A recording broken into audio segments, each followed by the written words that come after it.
Dobar dan, dragi prijatelji i posjetioci kanala Mićunar, baš dobro. Kako kažete, lako, jednostavno, u tih da bude ukusno. Krenemo. Ja imam evo i dva kataka, pa ćemo prvo njih malo da začinimo. Idemo prvo s jedne i s druge strane so,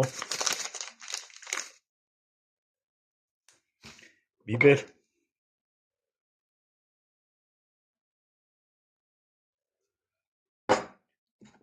crvena slatka začinska paprika. I sa druge strane i da utrljamo.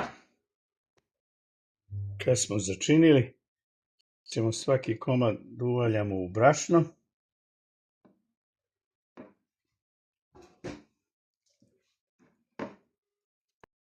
U zagrejano ulje ćemo staviti komade piletine, bataka i karabataka i peći s obe strane jedno 7-8 minuta.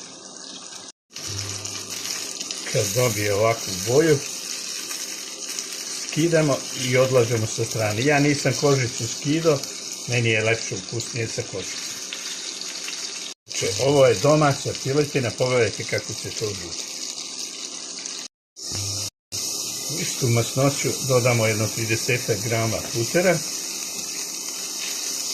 Malo sačekamo da se zagreje i idemo da dinstamo luk. Jedno 2-3 glavice luka. Po želji. Posolimo luk.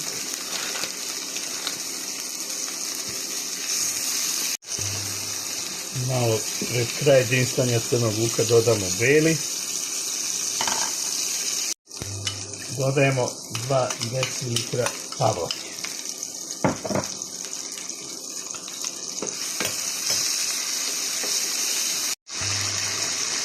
Tri decilitra pileće supe.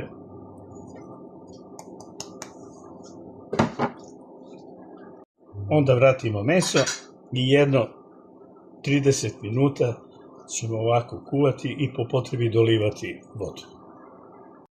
Probate, ako treba neki začin dodate, ja ću dodati ovog začina za piletinu suvu. I biberov zrno. I to je to, čekamo da se skuva.